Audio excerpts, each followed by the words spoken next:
अस्सलामुअलैकुम वरहमतुल्लाहि वबरकातुहू रब्बि इश्रह ली सदरी व यस्सिर ली अमरी वहलुल उक़दतम मिन लिसानी यफ़क़हू क़ौली। आज अभी आते हुए एक स्टूडेंट मुझे मिला,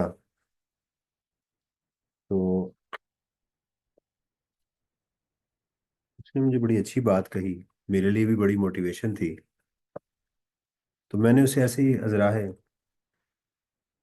पूछा कि भाई कहाँ तक पहुँचे हो। मुझे लगा कि मेरे से शायद पढ़ा हुआ, शायद वो ऑनलाइन पढ़ा हुआ था। उसने मुझे कहा कि सर मैं इस दफ़ा आपसे पढ़ा था, तो मेरा टेस्ट पास हो गया है, अब मैं ग्रुप 2 में हूँ। मैंने कहा बाकी दोस्तों का सुनाओ। तो उसने कहा सर सारे ही पास हो गए। मुझे बड़ी इससे एक एनर्जी मुझे भी मिली कि यार माशाल्लाह इन बच्चों ने। तो मैंने कहा कि क्या स्ट्रैटेजी रही। उसने कहा जो चीज़ें आपने कही थी हमने की वो। हम फिर मैंने से सुना पेपर कैसा था। कहता सर पेपर इस दफ़ा टफ था। बाकी जितने जो लोग थे कोई और टीचर से पढ़ते होंगे। कहता जी उन्होंने मुझे हमें बताया कि पेपर इस दफ़ा नॉर्मल नहीं था, पेपर मुश्किल था। लेकिन अल्हम्दुलिल्लाह हमारा पेपर जो है वो निकल गया। तो the same I am expecting from you. आप लोगों से भी मैं यही एक्सपेक्ट कर रहा हूँ। और ये है कि जो मैं पहले जो क्लास को पढ़ाया उससे मैं बेहतर अब आपको पढ़ा रहा हूँ। यानी जो मुझे लास्ट टाइम कुछ नजर आया कि यार ये भी होना चाहिए, अब मैं मजीद उसको भी डेवलप कर रहा हूँ आपके साथ साथ। चीज़ें और मैं डेवलप कर रहा हूँ, तो इसका मतलब ये है कि आप भी अगर उस तरह से करेंगे तो उससे आपका रिजल्ट भी ठीक होगा, मेरा भी ठीक हो जाएगा इंशाल्लाह ताला।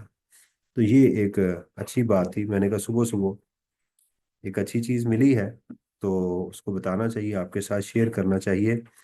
सेल्स टैक्स को अल्हम्दुलिल्लाह कंप्लीट कर लिया। अब हम एक तो आपका टेस्ट जो था वो आपने देखा होगा कि उसमें क्या गलतियां थी, उसको इंशाल्लाह हम डिस्कस करेंगे। राइट। दूसरा ये है कि आज हम चैप्टर 24A को स्टार्ट करने जा रहे हैं। 24A क्या है? ये नॉर्मली आपका क्वेश्चन नंबर 5 6 होगा। नॉर्मली क्वेश्चन नंबर 7 जो है वो न्यूमेरिकल होता है आपका। ये 5 या 6 या बाज का तो वो न्यूमेरिकल को पहले ले आता है इसको। यानी ये होगा 5 6 7 ही। सेल्स टैक्स आज तक जितने भी क्वेश्चन हैं ये 5 6 7 ही होते हैं, जो आज तक के पेपर हमारे पास मौजूद हैं। वो चैप्टर मैं आपके साथ शेयर करता हूँ। मुझे बता दिया करें शुरू में ही कि स्क्रीन शेयर हुई है या नहीं हुई।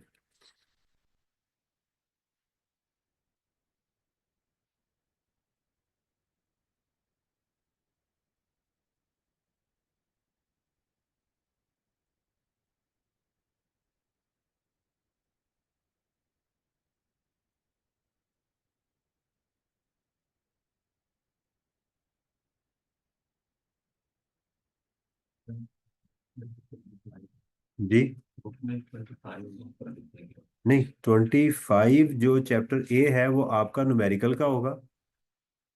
मैं अब आपकी किताब में सेल्स टैक्स एक तो पूरी थेरी है सारी।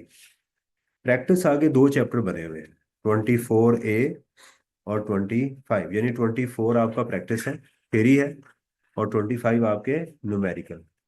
सही है। अच्छा, आपने एक असाइनमेंट के तौर पे आज की असाइनमेंट लिख लें। क्वेश्चन नंबर 32 है मेहरबान एसोसिएट वाला।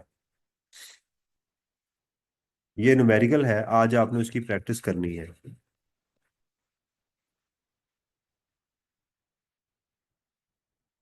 हम लोगों को एक ताना देते होते हैं कि यार तुम ना मर्द हो। औरतों को नहीं, मर्दों को ताना देते हैं कि तुम एक ना मर्द हो, तुम्हारे अंदर मर्दानगी नहीं है। तो जो मैं खासकर लड़कों की बात कर रहा हूँ कि जो इस न्यूमेरिकल को नहीं करेगा तो मैं समझूंगा कि वो ना मर्द है। यानी बड़ा बहुत बड़ा ताना दिया है मैंने आपको। मर्द वो होता है जो न्यूमेरिकल को शुरू करके एंड तक लेके जाता है। जो चलना शुरू होता है दरमियान में ही कहीं न्यूमेरिकल को छोड़ देता है और कहता है यार ये मेरे से नहीं होना, मैं उसको नामर्द कहता हूं। सवाल सारा गलत हो जाए, कोशिश करना इंसान का फर्ज है ना। कोशिश आपने करनी है। और इसकी मैं ये भी बता दूं कि मुझे 99.9% चांस है कि आपसे ये न्यूमेरिकल नहीं पूरा ठीक होना। ये भी किसी को छेड़ने वाली बात है, यार तेरे को नहीं होना। हो सकता है कि मैं उलट फ्लिप सोच रहा हूं कि शायद 1% से ना हो, लेकिन ये मेरा चैलेंज है। वो बच्चे जिन्होंने टेस्ट दिया और मेरा होम एसोसिएट वाला क्वेश्चन कर लिया है ना, उनसे काफी हद तक ये हो जाएगा। जो बच्चा इस सवाल में से रेजिजुअल इनपुट टैक्स निकाल लेगा कॉमन, और वो देखेगा कि ये कॉमन किन किन के लिए है, उसका पेपर काफी हद तक ठीक हो जाएगा। समझ आ रही? ये आपके लिए एक चैलेंज भी है, आपके लिए चेहरा भी है कि आप किस हद तक अभी तक समझ सके हैं। जो ट्यूसडे को टेस्ट होगा आपका, जो कॉम्प्रिहेंसिव होगा, ठीक है, उसके अंदर आपका सेल्स टैक्स, और आपने कहा था सर चैप्टर नंबर 1 और 3 ऐड कर लें। ये बेसिकली आपके पेपर का कैफ 2 का क्वेश्चन नंबर 5, 6 और 7, 3 क्वेश्चन होंगे, या 8 भी हो जाएगा। ये आपका एरिया होगा 35% का। ओके, ये चीज आपको लेके चलनी, तो इसको आपने देखें, क्वेश्चन नंबर 32 वही है, मेहरबान एसोसिएट का ही है।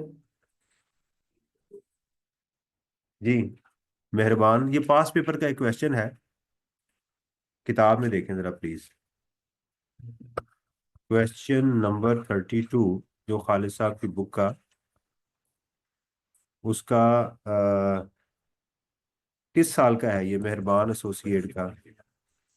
स्प्रिंग, ऑटम, ऑटम 2021 का है। दिस इज अ चैलेंज मेरी तरफ से। वो स्टूडेंट पास होता है जो न्यूमेरिकल को पूरा करना शुरू कर देता है तसल्ली के साथ। ठीक हो गया? नहीं जी, आज हम थ्योरी को करने जा रहे हैं, अल्हम्दुलिल्लाह।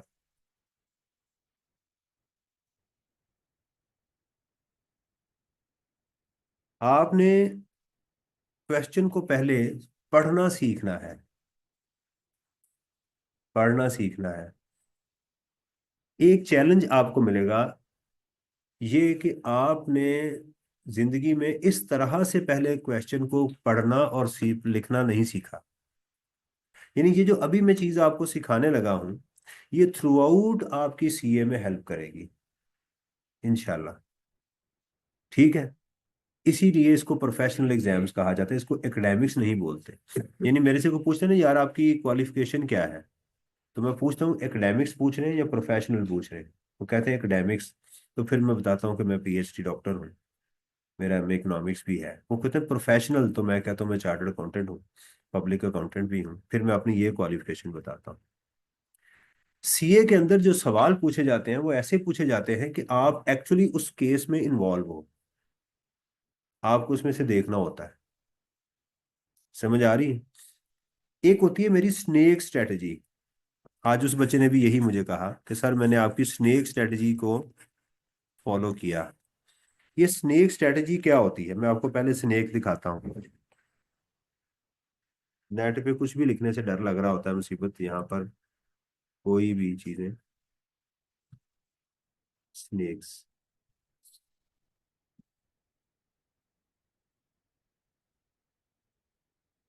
अगर आप, मैं आपसे एक सवाल करता हूँ कि इस सांप को मैं अगर मारूं, इसकी दुम पे काटता रहूं, इधर काटता रहूं, इधर काटता रहूं, तो ये मर जाएगा?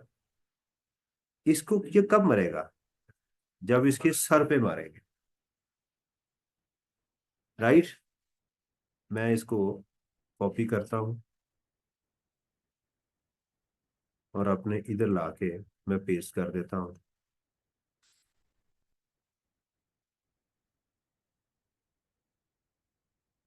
अच्छा, हम लोग चूंकि बचपन से ही सांप को, कुत्ते को मारते हैं, हमें नफरत भी होती है।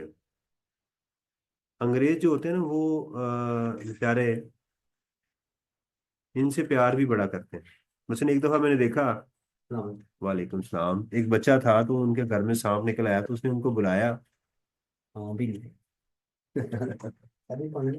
हाँ, पानी पिला। तो उसने उनको बुलाया, जो उनके एनिमल, वाइल्ड एनिमल्स के जो लोग थे, उनकी जो एजेंसी थी, उन्हें आके जब वो उन्होंने पकड़ लिया ना, तो वो जाने लगे, तो वो बच्चा उन्हें बुलाता है, कहते इसका क्या करोगे? कहते कि तुम क्यों पूछ रहे हो? कहते इसको मारोगे तो नहीं? कहता नहीं, जंगल में छोड़ोगे क्या? क्या यस, ऐसे। तो मैंने देखा इस बच्चे की तरबियत देखो कैसी हुई। हमारी बचपन में कैसी तरबियत होती थी, हम रात को निकलते थे, दोस्त इकट्ठे होते थे तो पूछते थे क्या करने जा रहे हैं, कुत्ते मारने चले हैं। हमने पत्थर पकड़ लेने गलियों में मोहल्लों में पला हो।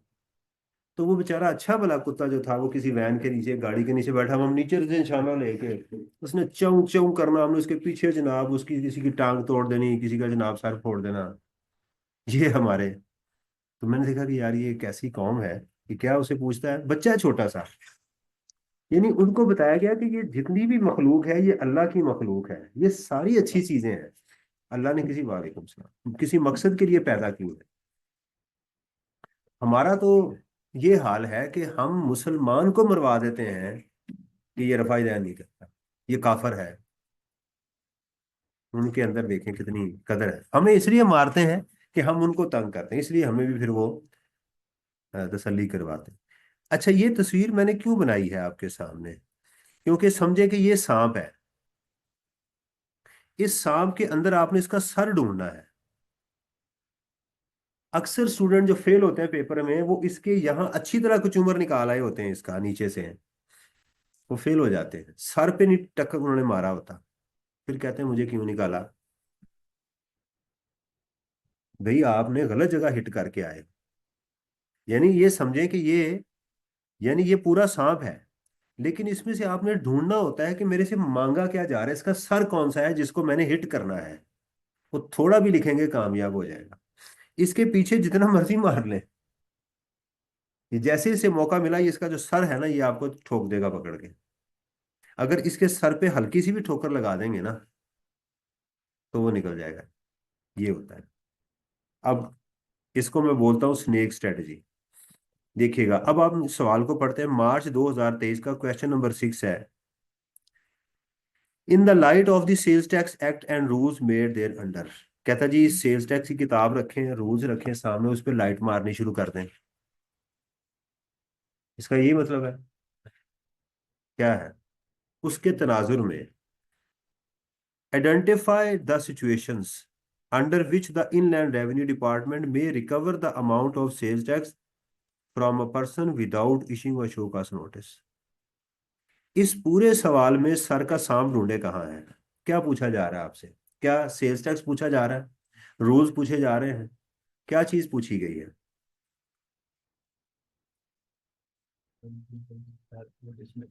क्या शो कॉज नोटिस क्या होता है ये पूछा गया है। क्या पूछा गया है। हाँ जी। अमाउंट कैसे रिकवर करनी है, रिकवरी प्रोसीजर्स बताएं विदाउट इशूइंग नोटिस। इन्होंने कहा कि इसका जवाब ये होना चाहिए कि in the by the following ways we can recover the amount. मैं उस लाइन के ऊपर तो आ ही नहीं रहा। ये सांप नंबर ए है, मैंने उसको पकड़ा हुआ है अभी।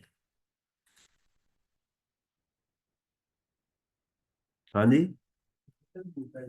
ये है वेरी गुड, ये है उसका था आइडेंटिफाई दी सिचुएशंस। ये था असल में सवाल। बाकी सारा सांप का हिस्सा है, लेकिन हमने, ये असल चीज थी। वो कह रहा है कि उन सिचुएशन को आइडेंटिफाई करो under which the inland revenue department may recover the amount of sales tax from a person, बगैर नोटिस इशू किए उससे अमाउंट को रिकवर कर सकता है। वो सिचुएशन बताएं। वो आप, मैंने कल भी आपको कहा था, ये देखें सवाल बहुत दफा आया हुआ है। वो एक ही सिचुएशन थी कि जब उसने अपना टैक्स कम पे किया हो, या तो पे ना किया हो या कम पे किया हो अपनी रिटर्न के अंदर, तो उसको बगैर नोटिस इशू किए हुए किया जा सकता है। तो आप इसमें लिखेंगे when a person, registered person, did not pay the tax or pays the less tax as compared to his tax liability, then the amount shall be recovered without issuing him a show cause notice। समझ आ रही है। ये नीचे लिखा है also state the procedure for recovery of tax paid.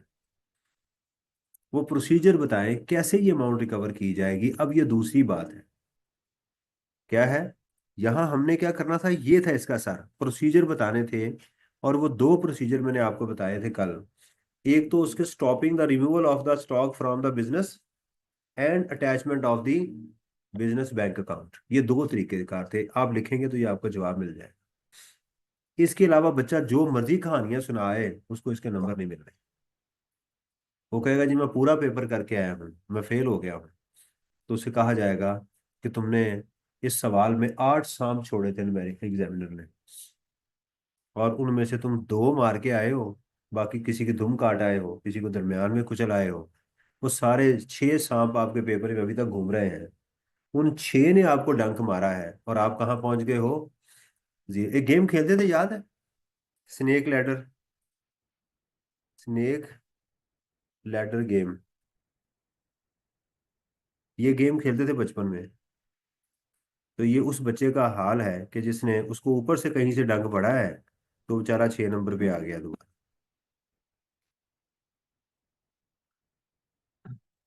Okay.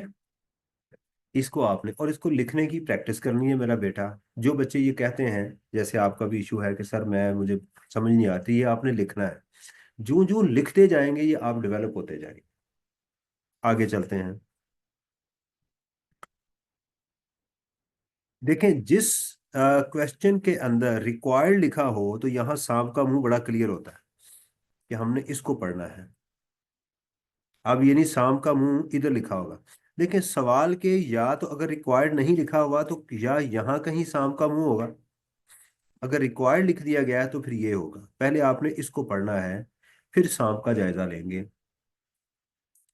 In the light of the this and this, ये वाली सारी कहानी तो एक कहानी है। आगे चले। Identify and discuss the time of supply for the chargeability of sales tax in respect of the above transaction. क्या पूछा उसने? रिक्वायरमेंट क्या है?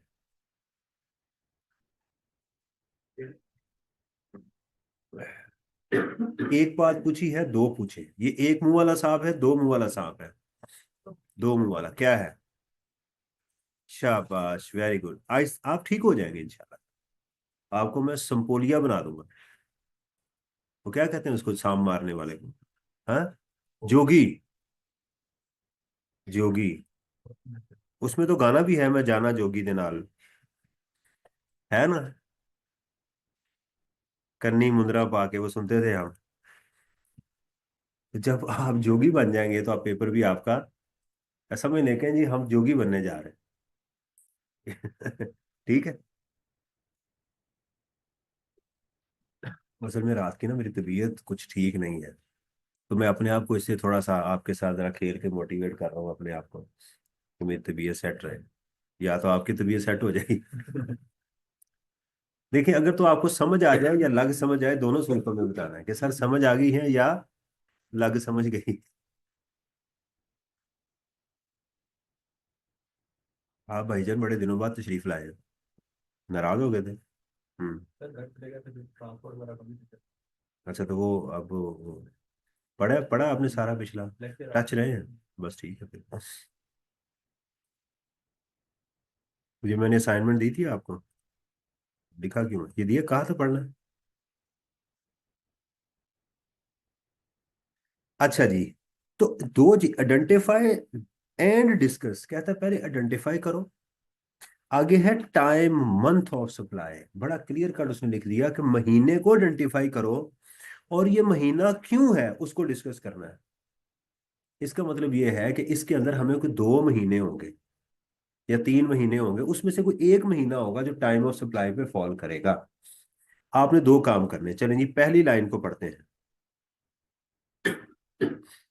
इन November an agreement for the acquisition of machine on the hire purchase was sign. अब time of supply की definition को देखिए, क्या पढ़ा था?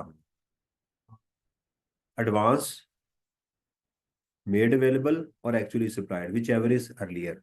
क्या हायर परचेज के केस में भी ये था? उसमें क्या था? In the month of agreement, in the month of agreement जो था। अब आपने उस पर फोकस रखना है, क्योंकि ये नॉर्मल सेल नहीं हो रही, किस्तों पे चीजें बिक रही हैं। यहां वैल्यू की बात नहीं कर रहा। वैल्यू देखें, हायर परचेज दोनों जगहों पे डिस्कस हुआ है। वैल्यू क्या होगी, टाइम क्या होगा? हायर परचेज या किस्तों के कारोबार में सूद को माइनस करने के बाद वैल्यू बनती है।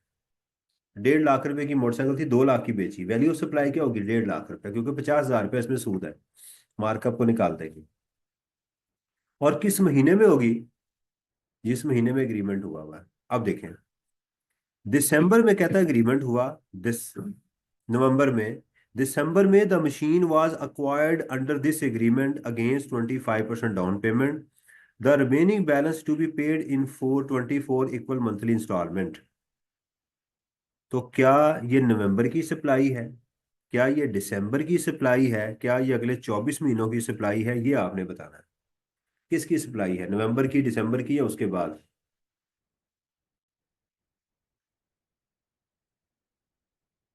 एग्रीमेंट कब हो रहा है?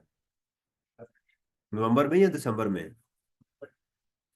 जी, नवंबर में। तो ये नवंबर की सप्लाई गिनी जाएगी। अब पहले लिखेंगे November, this is the supply for the month of November, because, अब रीजन लिखेंगे, दो चीजें उसने मांगी है ना। पहले बताएंगे November because in case of hire purchase agreement the time of supply is the month in which agreement was made. इंशाल्लाह ताला आपको 1 नंबर इसका मिल जाएगा।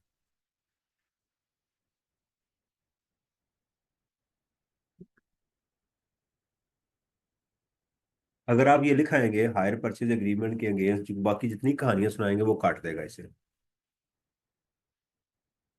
ये पहली बात है कि 2 महीने हैं, क्या ये नवंबर की सप्लाई है? हमारे इसमें दो थे, नवंबर या दिसंबर, उसने हमसे पूछा था। अगर आपने रिक्वायरमेंट ठीक नहीं पढ़ी तो आपको सवाल में पढ़ने में मसला आएगा। आप अपनी डायरेक्शन सेट करनी है। सवाल ये है कि क्या ये नवंबर की सप्लाई है या दिसंबर की है या उसके बाद की है, क्योंकि ये कॉन्ट्रैक्ट उसका चला नवंबर में, और इसने 24 माह तक चलते रहना है, पेमेंट्स आती रहनी है। नवंबर में एग्रीमेंट हुआ, दिसंबर में जाके उन्होंने इसकी एक्चुअल डिलीवरी कर दी। तो ये सप्लाई किसकी है, नवंबर की है या दिसंबर की है? नवंबर की है। आम हालात के अंदर सुनिएगा, अगर ये हायर परचेज एग्रीमेंट ना होता तो फिर मेरी दिसंबर की सप्लाई बनती। कहानियां सुनानी, बात करनी, मैं ले लूंगा, ले रहा हूं, आ रहा हूं, जा रहा हूं, कुछ नहीं। सेल्स टैक्स कहता कुछ नहीं हुआ। एडवांस आ गया, कहता ये सप्लाई हो, अब इसको बुक करो, ये टैक्सेबल हो गया काम। लेकिन हायर परचेज के अंदर एग्रीमेंट जो हो गया, उस दिन बेशक पैसे ना मिले, चीज डिलीवर ना हो, उसको सप्लाई गिना जाएगा। ये पहला इसका जवाब था। In December, an advance of 12 million was received against delivery of goods to be made in the March। 2 महीने यहां बता रहा है वो, दिसंबर और मार्च, ये हायर परचेज नहीं है। क्या करेंगे, ये पहले मंथ आइडेंटिफाई करें। दिसंबर है या मार्च है? मार्च। इन्ना लिल्लाहि व इन्ना इलैहि राजिऊन। भाई 3 चीजें हमने बोली हैं, एडवांस, मेड अवेलेबल, और actually delivered, whichever is earlier. इन तीनों में पहले क्या हो चुका हुआ है? एडवांस। वो किस महीने में गया है?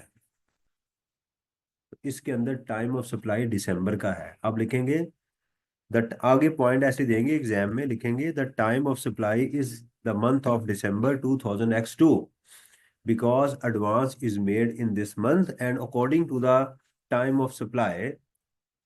ठीक है, एडवांस और गुड्स मेड अवेलेबल और deliver whichever is earlier. बस बात मुकम्मल होगी कि इसलिए मैं ले रहा हूं, क्योंकि एडवांस दे दिया गया तो ये टाइम ऑफ सप्लाई बन जाएगा।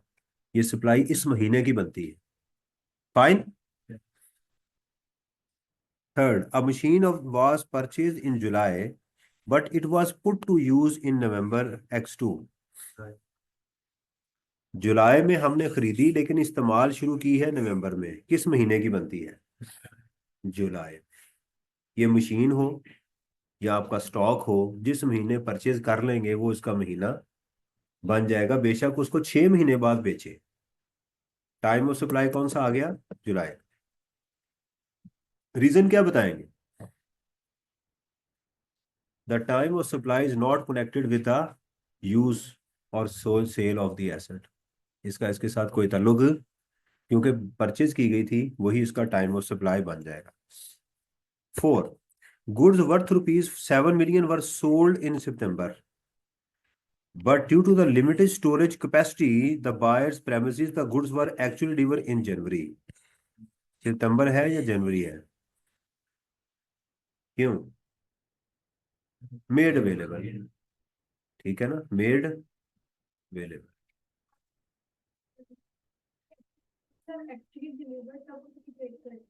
नहीं, आप पुरानी किताब पढ़ रही होगी, इस साल कानून चेंज हो गया हुआ है। पुरानी किताब को ऐसे ही मिलेगा आपको। अगर आप पुराना पेपर देख रहे हैं आई कैप का, उसी का सोल्यूशन देख रहे हैं, तो वहाँ यही लिखा होगा। इस साल उन्होंने रूल चेंज कर दिया हुआ है कि एडवांस देना और लेना दोनों टैक्सेबल हो चुके हैं। सही है। तो इसमें सितंबर हो गया, क्या लिखेंगे इसकी रीजन कि मेड अवेलेबल।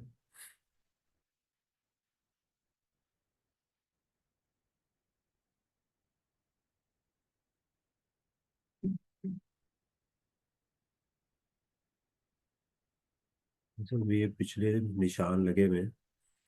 लें जी। इसको पढ़ के सुनाइएगा। ये एक सांप है जी, 3 नंबर का छोटा सांप है ये। ढूंढे इसमें क्या है। हाँ जी, क्या है?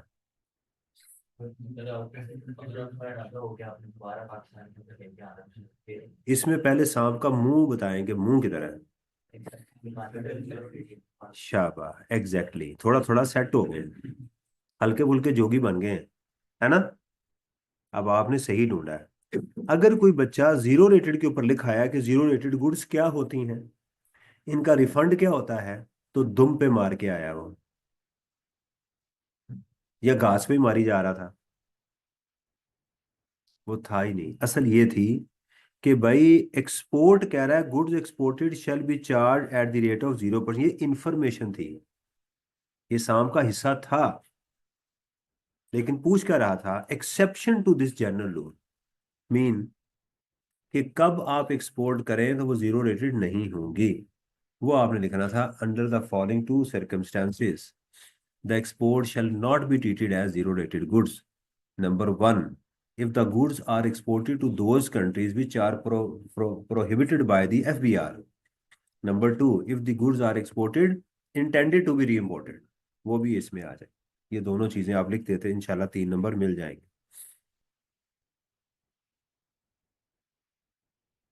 ये पेपर मैंने आपको एग्जाम में दिया था सवाल, ठीक है।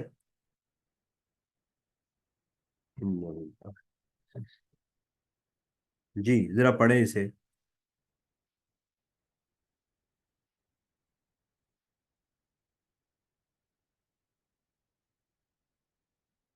जी, ये पेपर मैं दूसरा जरा कर लूंगा ना, जिस पे निशान नहीं लगे हुए, तो वो सही हो जाएगा। क्या है जी इसमें, क्या एक्सप्लेन करना? अच्छा देखें, यहाँ रिक्वायर्ड नहीं लिखा हुआ ना, तो शाम का मुंह यहाँ कहीं फिर रहा है, वो यहाँ से ढूंढना है। तो explain whether the following person are required to be registered, are person are required to be registered whether. ये बात थी इसकी कि क्या उनको रजिस्टर्ड होना चाहिए, या कहानियां नहीं सुनानी, सीधी बात करनी है कि इसको रजिस्टर्ड होना चाहिए या नहीं। अगर आपने लिख दिया शुड बी रजिस्टर्ड और नॉट, तो जो आपको इसके नंबर नहीं मिलेंगे। उसने कहा डिस्कस करना है, एक्सप्लेन भी करना है, क्यों कह रहे हो, जवाब क्यों दे रहे हैं। चलते हैं। अब manufacturer of taxable supplies located in residential area of Korangi Karachi. ये पता चल गया कि ये पेपर कराची के किसी बंदे ने बनाया हुआ है। मैं बनाता तो मैं लाहौर की जगह लिखता। जी,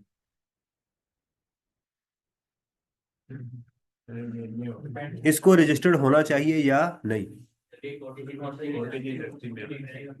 भाई क्या जवाब देंगे।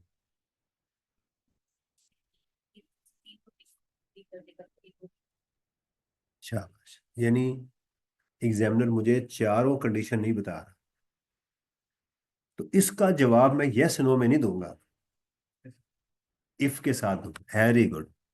If, if and buts. एक बंदा किसी से पूछता है कि यार मुझे कर्जा चाहिए, फिर आगे कहता है यार ये इफ एंड बट्स के बगैर मिलना है, देना है। इफ एंड बट्स क्या होते हैं? अगर ये ऐसा हो गया, अगर ना किया तो, कहता है ये नहीं, पैसे देने, सीधा जवाब दो, देने नहीं देने मुझे। इसको if and buts, without if and, ये इफ के साथ है। तो आप इसमें बताएंगे, right, if he meet a manufacturer is required to be registered if he fulfils the following four conditions.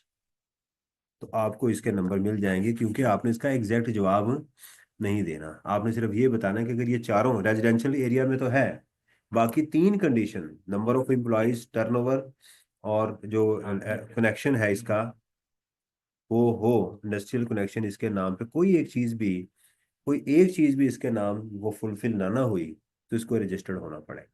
बस ये बता देनी, ठीक है? तो किसी एक डायरेक्शन में भी आप लिख देंगे ना, तो जवाब ठीक हो जाएगा। Retailer whose annual turnover is ₹20 million।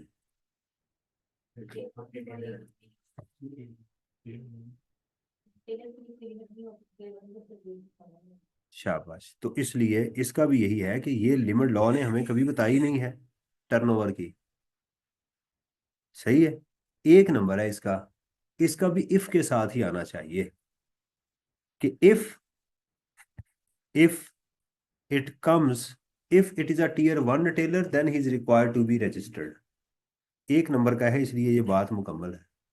लेकिन अगर इतनी ही बात मेरे से पूछी जाती और उसके ही 4 नंबर लिखे जाते, तो फिर मेरा जवाब डिफरेंट होता। मैं लिखता, a retailer is required to be registered if he comes under any of the following category। फिर 1 2 3 4 5 6 लिखता, चूंकि मुझे उसे एग्जामिनर ने नंबर ही एक दिया हुआ है इसका, तो मैं अपना इस पे एग्जाम में टाइम आया, जो बच्चा भी इस पे मजीद लिखेगा उसको नंबर तो एक मिल जाएगा, लेकिन कहीं ना कहीं वो सवाल छोड़ आएगा फिर। इसलिए ये भी याद रखना है कि जो बात पूछी जा रही है उसका वेट कितना है। ये भी, सांप छोटा है तो पाँव से मार सकते हैं, तो आप, सांप छोटा है और आप जनाब बंदूक ले आए, जंगल में है, और जनाब रख के फायर मारे, फटक, एक फायर आपने जाया कर दिया। यहाँ आपको उस फायर मारने की जरूरत है, बंदूक की पिछली साइड से भी उसका सर कुचल सकते थे। सांप कहाँ मारेंगे, गोली कहाँ चलाएंगे, जैसा सामने से शेर आ रहा है, अब करीब जाके तो नहीं मार सकते कि शेर साहब प्लीज तशरीफ लाए, मैं आपको मारना चाहता हूँ, और शेर साहब झुक जाए कि आप मार लें प्लीज मुझे, ऐसे तो नहीं हो, वहां गोली चलानी पड़ेगी। समझ आ रही? तो ये तो जो बच्चा इसके ऊपर पूरा लिखाएगा वो अपनी एक गोली जाया करेगा, टाइम वेस्ट करेगा। डिस्ट्रीब्यूटर ऑफ एग्जाम्ड गुड्स नहीं होना, क्योंकि एग्जाम्ड गुड्स में डील कर रहा है ना बेटा। एग्जाम्ड गुड्स में तो किसी को भी रजिस्टर्ड नहीं होना। खाली ये चीज ना लिखी होती तो फिर आप बेधड़क लिखते, are distributors of taxable goods is required to be registered. An exporter of taxable goods, नहीं, ये भी ऑप्शनल होता है, एक्सपोर्टर को लॉ ने कंपल्शन नहीं दी हुई, ऑप्शनल है। If he wants refund of the goods, अगर वो गुड्स का रिफंड चाहता है। अब आप देखें, कल हमने जो पढ़ा था, लिखा था the following person are required to be registered, तो ये सवाल वैसा नहीं है। बस बल्कि उसने क्या किया, आपको सिचुएशन में डाल दिया कि उस डेफिनेशन के मुताबिक इसको बताओ कि क्या होना चाहिए। चले,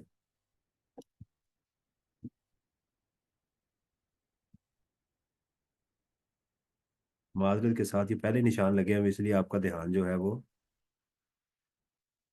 हो सकता है कि अभी भी कोई ऐसा शहजादा शहजादी हो जो इसको फिर भी ना देख सके। लें जी, specify the document which must be issued by SL on the return of the goods to TPL, also state the particular that should be mentioned on the document to be issued। एक मुंह वाला सांप है, दो मुंह वाला है? दो मुंह वाला सांप। पहला मुंह किधर है? शाबाश, specify the document, number 1, particulars. शाबाश, ये। चले, अब जवाब बताएं इसका। ऊपर कहानी लिखी होगी कुछ ने।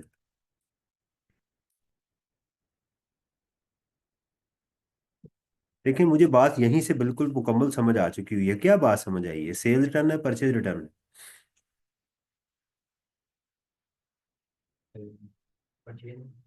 परचेज रिटर्न है। कहता जी which must be issued by SL on the return of goods to TPL. Goods TPL को वापस की है, तो गुड्स वापस कौन करता है? Purchase return.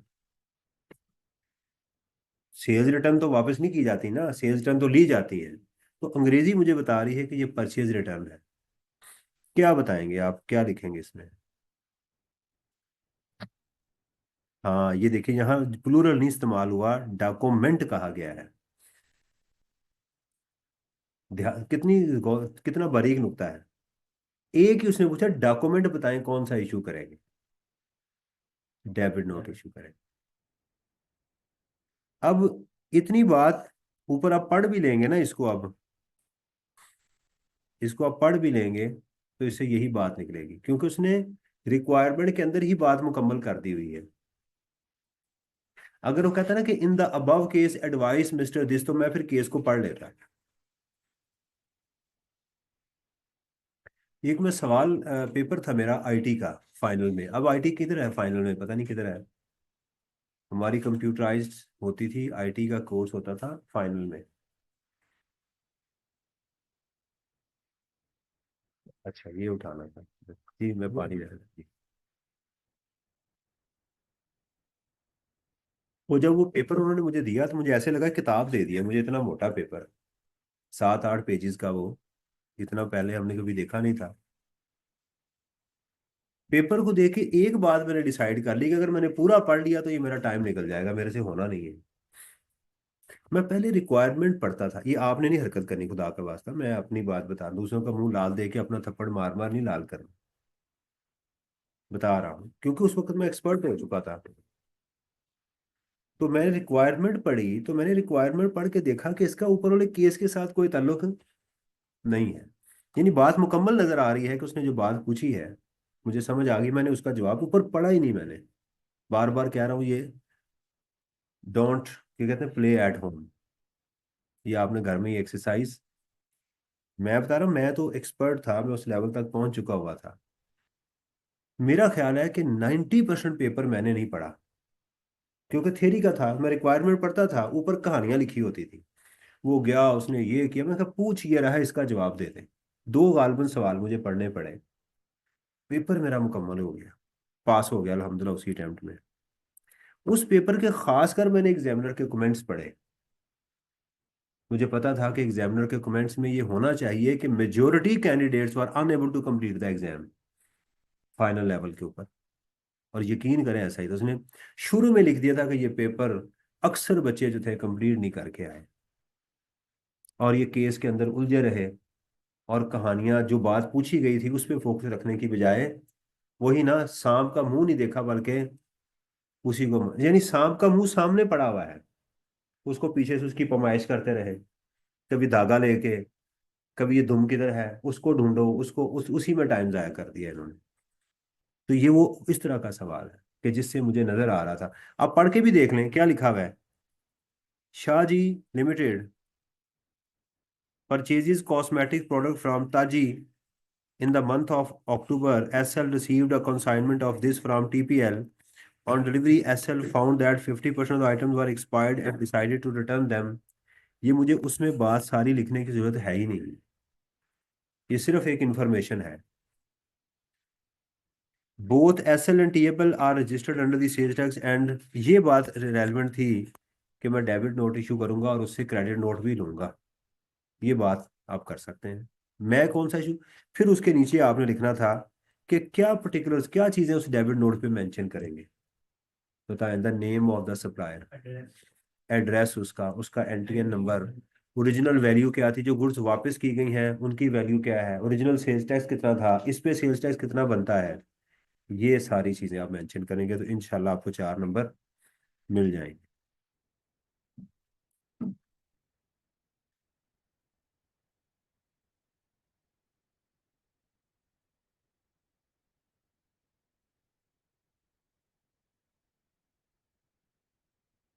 लें जी, under the sales tax act this ये तो कहानी है। Briefly discuss the chargeability sales tax in case of a retailer. 5 number का सवाल है, जवाब बताएं। हाँ जी, दोनों का बताएं। Very good. क्योंकि उसने किसी को स्पेसिफाई नहीं किया। क्या बताएंगे, किन किन को रजिस्टर्ड होना है?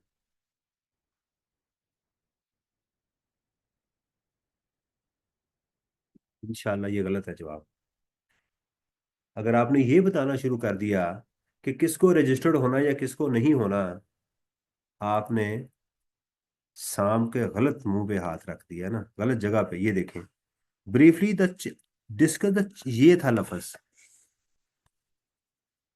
अगर आपने इसको फोकस ना किया तो आप रिटेलर की बाकी सारी कहानियां सुनाएंगे। चार्ज, चार्ज टैक्स को कहते हैं ना। तो चार्जेबिलिटी का बताएं कि इसके ऊपर टैक्स कैसे लगना है। तो टीयर 1 का बताएंगे आप सिर्फ, ठीक है। द चार्जेबिलिटी, या लिख देंगे the provision of sales tax regarding tier 1 and tier 2 retailers are as follows. Tier 1 retailers, all provisions of tier output into sales tax are applicable on a tier 1 retailers who are registered in the sales tax act. He will issue the debit credit note as well. Full stop. However, he is required to install POS machine at it all outlets. If he fails to do so, then his out input tax will be reduced by 60%. पहला। दूसरा, other other retailers. हाँ जी। और एक एक 1 रुपया invoice वो भी लेगा। 1% नहीं, 1 रुपया। और दूसरा आप ये बताएंगे कि जनाब जो अदर रिटेलर्स हैं उसका बताएंगे, the tax shall be recovered through their electricity bill. अगर तो वो याद है कि 5% इन case of electricity bill is 20,000 and 10% is if electricity bill 7.5%। तो आपका ये जवाब अब देखें ना। मैं कहता हूं कि जो बच्चा इसको गलत भी करके आया होगा उसको आता होगा। रिटेलर की कई चीजें लॉ ने डिस्कस की हैं, लेकिन उसने मांगी सिर्फ ये वाली थी, वो ये डिस्कस कराया। उसको पेपर आता था, उसको पेपर आता था, गलत कराया। ये वजह होती है। सीए में कोई गिदड़ सिंगी नहीं है। सीए के अंदर कोई बहुत ज्यादा दिमाग नहीं चाहिए, व्हाट आई बिलीव। मैं इस बात पे बिलीव करता हूँ, सीए में एक ही चीज है, वो है मुस्तकिल मिजाजी। आपको टाइम लगाना पड़ेगा, आपको टाइम स्पेंड करना पड़ेगा, इसके साथ बैठना पड़ेगा, आपको अपनी चीजों को छोड़ना पड़ेगा। इसमें एक ही है। और ये सबसे मुश्किल चीज है। क्यों? इंटेलिजेंट तो वदीयत कर दी गई है आपको, अल्लाह ने आपके माँ के पेट से लेके आए हुए हैं। उसमें तो आपका कोई कंट्रीब्यूशन नहीं है। एक इंसान की कंट्रीब्यूशन वो यही होती है कि उसने बैठ के उस पर मेहनत करनी है, उसको इस्तेमाल करना है। एक बंदे की जेब में पिस्टल है, छुरी पड़ी हुई है, दूसरे बंदे से लड़ाई होती है, उसको थप्पड़ ही मारी जा रहा है, राइट। तो उसको लोग कहेंगे कि वो जो असला तुम्हारे पास था तुमने उसको यूज नहीं किया। एक बंदा था जिसके पास एक सोटी थी, उसके साथ किसी ने लड़ी, उसने सही सोटी का इस्तेमाल किया। इसमें ताकतवर कौन था? जिसके पास चाकू था, खंजर था, बंदूक थी। ये दुश्मन से लड़ा और हाथों से लड़ता रहा। और एक जिसके पास, तो उस बंदे की मिसाल ले। एक को अल्लाह ताला ने जहीन तरीन दिमाग, अच्छी चीज दे के भेजा, और वो क्या करता है? सारा दिन इस पे लगा रहता है। और एक बंदा जो गरीब घर में पैदा हुआ, उसके पास ये वाला है ही नहीं। बेचारे के पास बटनों वाला फोन है, हॉस्टल में रहता है, कभी किसी की शर्ट पहन के आ जाता है दोस्त की, कभी किसी का जूता पहन के आ जाता है। वो शाम को जाके उसको गालियां देते हैं, उल्लू के पट्टे मेरी शर्ट पहन गया था यार, मेरी धुलने वाली थी। I know a chartered accountant, the first time I met with him and he was just wearing salwar and vest. मुझे किसी ने मिलाया कि ये बच्चा सीए कर रहा है, इनसे जरा मिलने, इसको जरा मोटिवेट करें। तो मैंने कहा कि क्या नंग धड़ंग खड़े हो, चल वो बनियान और शलवार पहनी हुई है, कमीज नहीं पहनी हुई। कहता सर सुबह मैंने जाना है, तो वो पसीना आ जाता है, गर्मी है, तो मैंने वो लटकाई हुई है, कल मैं धोऊंगा इसे, तो इसलिए मैं नहीं रात को पहनता, ताकि सुबह पहन के जाऊं तो वो साफ हो। यानी उसके पास दूसरा मेरे ख्याल शायद सूट नहीं था, या क्या मसला था। यानी ये उसकी हालत, टूटा हुआ जूता पहना। एक फिर जब उसने सीए कर लिया, जब उसके पास जब मिलने के लिए गया, तो मैंने उसे पहचाना भी नहीं, मेरे करीब से गुजर गया वो। अभी आया था, टैक्स मैनेजर था अपनी फर्म का वो। तो मैंने कहा यार वो शाह साहब से मिलने आया हूँ, कहता अभी आपके करीब से गुजरे। तो मैं जाके मिला उससे, तो मैंने जनाब, क्या रंग उसका साफ नहीं था, लेकिन चमक थी उसमें। ऐसे बाल शाल जनाब, जेल शेल लगाई हुई है, लैपटॉप पकड़ा हुआ है जनाब, ऑफिस है, सारा माहौल। क्या था कि अल्लाह ने उसको एक गरीब घर में रखा, लेकिन उसने मेहनत करके अपना अचीव कर लिया, टारगेट अचीव कर लिया। चार्जेबिलिटी समझ आ गई। सवाल को समझने की कोशिश करें, ये देखिएगा।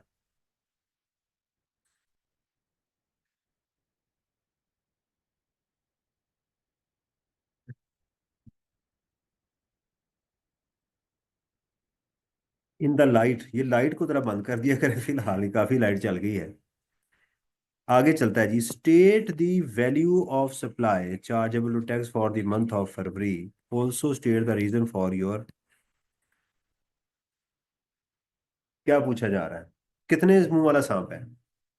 दो, शाबाश। पहले, अब यहाँ ये है वैल्यू ऑफ सप्लाई, और उसकी रीजन भी बतानी है। यहाँ क्या मिलने वाला है आपको? यहाँ आपको डिस्काउंट मिलने वाला है, कॉमन सेंस है ना, वैल्यू ऑफ सप्लाई में क्या पड़ा है? डिस्काउंट मिलने वाला है। आपको यहाँ पर मार्कअप मिलने वाला है, एसोसिएटेड के साथ चीजें मिलेंगी, क्योंकि वैल्यू में यही पड़ा है ना आपने, कि नहीं?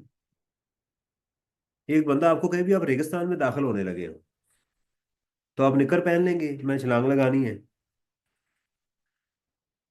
फिर रेगिस्तान में तो आपको क्या करना है? आंखों पे पट्टी अब बांधनी है, तैयारी करनी है ना उसकी। लेकिन आपको कहे यार हम स्विमिंग पूल पे जा रहे हैं, तो फिर आप कच्छी पहनेंगे कि चलो यार अब मैंने नहाना है जाके।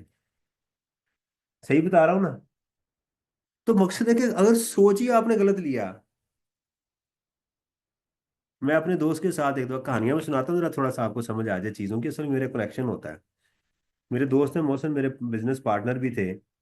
तो हम इस्लामाबाद में मार्केटिंग करने गए, तो हमने मरी का भी प्लान किया हुआ था मार्च में। तो टी शर्ट्स, क्योंकि लाहौर में कुछ गर्मी थी, तो हमने टी शर्ट्स वगैरह पहनी हुई थी, वही हम चले गए।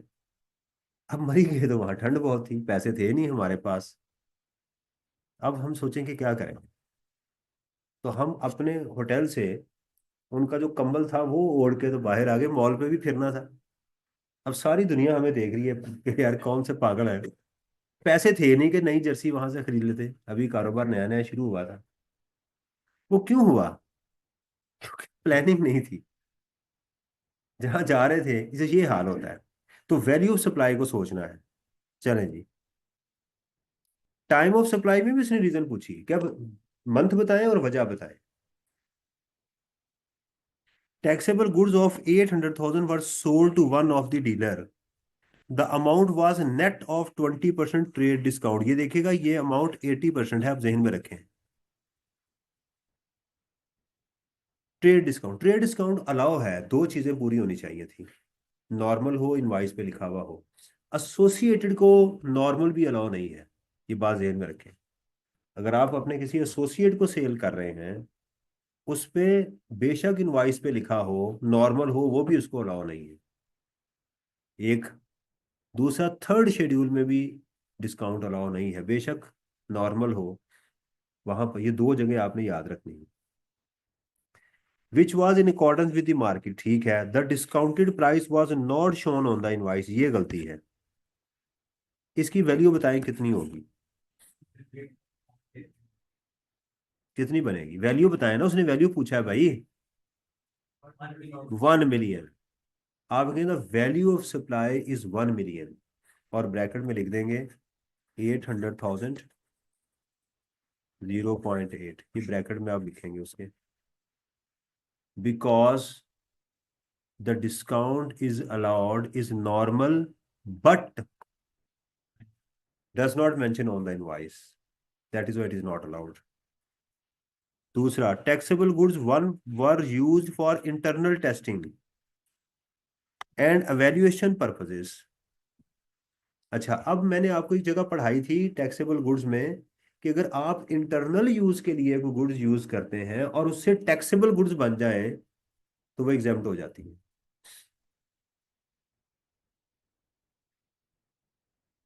मैंने आपको आप मेरा मुंह देख रहे हैं, मैंने आपको दी थी कॉटन की मिसाल दी थी। मैंने तस्वीर भी दिखाई थी आपको, मैंने कहा कॉटन है, कॉटन से आप धागा बनाते हैं, धागे से आप कपड़ा बनाते हैं, कपड़े से आप शर्ट बनाते हैं, तो ये सारी एग्जाम्प्ट हो जाएगी। बताया था आपको, क्योंकि अगली एक्टिविटी टैक्सेबल है। और अगर अगली एक्टिविटी एग्जाम्प्ट हो जाए तो फिर ये टैक्सेबल हो जाती है, ये रेसिप्रोकल चलना है। चले, तो इंटरनल टेस्टिंग के लिए क्या होगी, उसकी वैल्यू जीरो हो जाएगी क्योंकि एग्जाम्प्ट हो जाएंगी। 40% of these goods were locally procured while remaining 60% of these goods were own manufactured।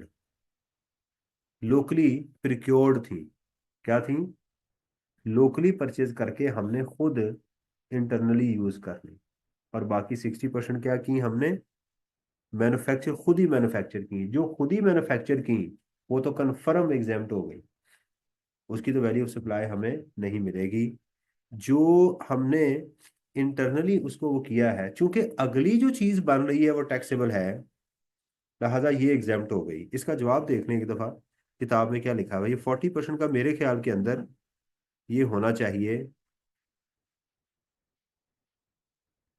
Question number है जी ये 118, 118, मार्च 2022 का क्वेश्चन है ये।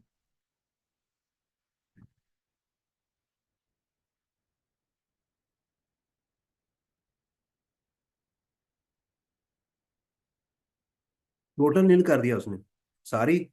हाँ ठीक है, मैं एग्री कि इंटरनली यूज के लिए जो भी आप करेंगे वो एग्जाम्प्ट हो जाएंगी, उसकी वैल्यू सप्लाई नहीं होगी। दूसरा जी, advance of 6 lakh was receive from goods to be deliver in April.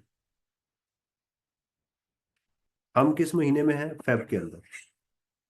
Time नहीं उसने पूछा, उसने वैल्यू पूछी, वैल्यू बताएं कितनी होगी। 6 लाख,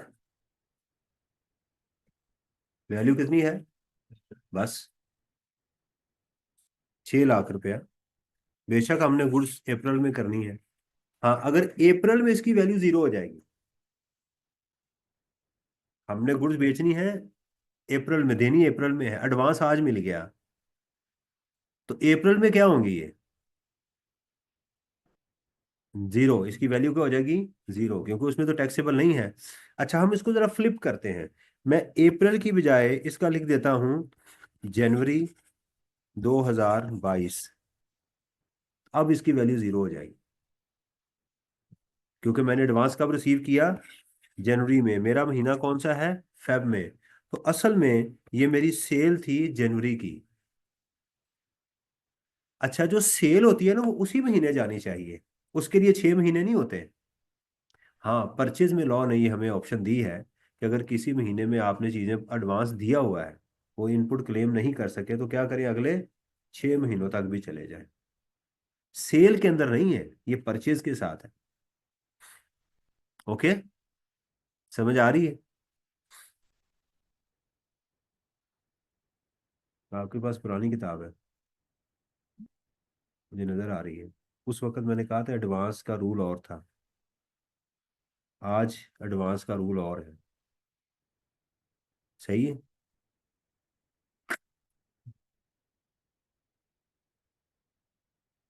वे बोले तो सही ना। 1000 unit of taxable good listed in the third schedule, क्या समझ आई, लिस्टेड प्राइस उठानी है। Sold at 5,000, retail price 6,000। 6,000 नहीं लिखनी, 6,000 इंटू, तो लिखेंगे, क्या ये जवाब ठीक है, ये आधा जवाब है, इसकी रीजन भी लिखनी है। In retail goods the value of supply is 6 million, right. In case of item listed under third schedule the value of supply is the listed price rather than the sale price. Listed price और sale price में फर्क पता है ना, बस ठीक है। New parts of 1.2 million were issued free of cost to replace the defective parts under warranty. Warranty आ गई। वारंटी में क्या पढ़ा हमने? जीरो होती है, तो आपके अंदर value supply is nil as the goods supplied under warranty are not taxable. तो वैल्यू सप्लाई क्या हो गई? Taxable goods 400 were sold at credit of this. Customer paid the amount within 10 days and availed the discount. Value of supply बताएं। Customer ने discount ले लिया, उसने 10 दिनों के अंदर अंदर पेमेंट की, 2% डिस्काउंट मिल गया उसको। वैल्यू बताएं, वैल्यू। उसने 10 दिनों के अंदर अंदर डिस्काउंट ले लिया हुआ है। हाँ जी। वैल्यू सप्लाई कितनी होगी? क्यों? हाँ, नहीं होती ना। कैश डिस्काउंट की बात कर रहा है, cash discount is not allowed. 4 lakh रुपए इसकी वैल्यू होगी। ये बात ठीक है कि इनवाइस पे ये नहीं है, इसका यही लिखेंगे, because this discount was not mentioned on the invoice, that is why it is not allowed. या ये भी जवाब हो सकता है, cash discount is not allowed. जी। अच्छा, अब आपने करना क्या है? 118 से ऑनवर्ड करवा दिए, आपने 110 से ऑनवर्ड करने हैं। 110 टू इसको करके आने हैं। इसका बेसिक असूल पता क्या होता है कि कितने पेपरों तक जाया जाए। देखें, इसको क्लास के अंदर मैं वहां तक जाता हूं जहां रेपिटेशन में स्टार्ट हो। जब बार बार चीजें आनी शुरू हो जाएंगी ना, फिर मैं कहूंगा अब आप बाकी करें। समझ आ रही है ना? आप कोई पेपर उठा के देख लें, उसमें से इसमें से चीजें मौजूद होंगी। अगर किसी बच्चे ने इसको तैयार नहीं किया और अपनी तैयारी करके वो जाके बैठा हुआ है, वो कॉन्फिडेंट है, लेकिन पेपर में उसका कॉन्फिडेंस का दड़म तख्ता हो जाएगा। ओके। आई होप सो कि इंशाल्लाह 2 काम मैंने आपको दिए हैं, मेहरबान एसोसिएट वाला, और 110, 11, 12, 13, 14, 15, 16, 17, 8। ये तो कोई काम नहीं है, ये तो आप अभी कॉलेज में बैठ के फारग टाइम मिलेगा तो डिस्कस कर सकते हैं। सही है। तो ये आपने करने हैं इंशाल्लाह ताला। मुझे पेपर पास चाहिए इन एनी केस।